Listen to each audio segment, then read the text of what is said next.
incidents that changed my life in many ways. The first was September 11th.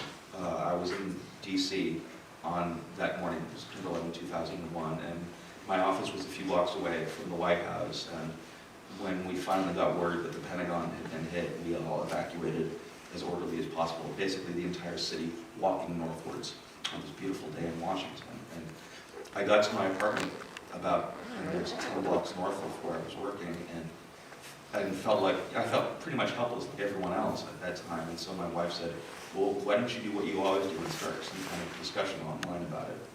So I quickly spun up an email discussion list called September 11 Info around 10:30 that morning. And the very first message on it was posted by my brother, who was standing on the top of his apartment at 12th Street and 2nd Avenue as he was watching the towers come down. And over the course of the next few hours, people from all over the world came out of nowhere and were posting emails to it, literally at a rate of about 1 per minute for the next 36 hours. So basically an email list running at Twitter speed, almost 5 years before Twitter. And one of the things that I noticed began happening in this group is that we would hear things being reported in the media, and it didn't make sense to us. So at one point, several networks reported that an explosion had occurred in front of the State Department in DC, and that the National Mall was on fire. Now, based on where my apartment was, I was able to stand on my balcony and look due south down Foggy Bottom towards the State Department. Now, I couldn't see activity there by any means, but I could tell one thing. There was no smoke. There was nothing going on down there.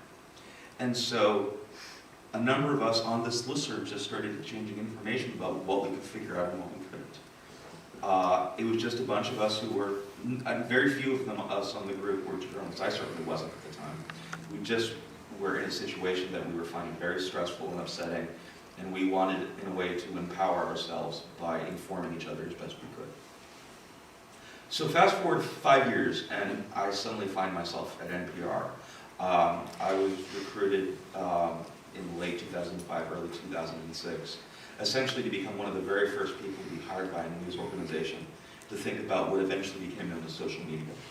Not many people were using that term at that point. Back then, it was still Web 2.0. But NPR at that time wasn't really doing much in this arena.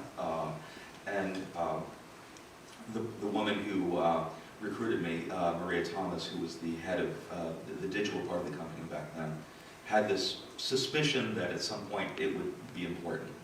And so I came on and spent a couple of years just trying to get people to recognize my face and my name around the building, and explaining simple internet terms to them. And it was, typical internet staff drudge work.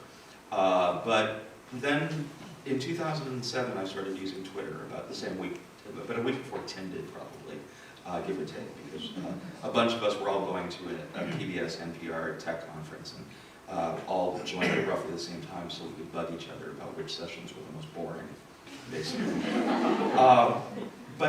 So we're all tinkering on Twitter, not knowing what to do with this thing. It kind of feels like a diner where people are a little awkward talking to each other, and we're passing newspapers along the counter and occasionally kind of murmur things to each other. But we all kind of felt there was something going on there, and that it could be something more than that. And then one day in December of 2007, I'm at an airport with my family, getting ready to travel for the holidays, and I see a tweet saying that Benazir Bhutto in Pakistan had been assassinated. And then a few minutes later, I saw more messages saying that she was okay, and others saying that she was hurt, but no one was sure how badly. And so while we're sitting in the middle of a snowstorm waiting for our airplane to be de-iced or whatever, I saw this amazing conversation come together on Twitter as people from all the way from where I was in Denver all the way in Islamabad trying to figure out what the hell had just happened. And it really hit me that this is going to be an important tool for news gathering.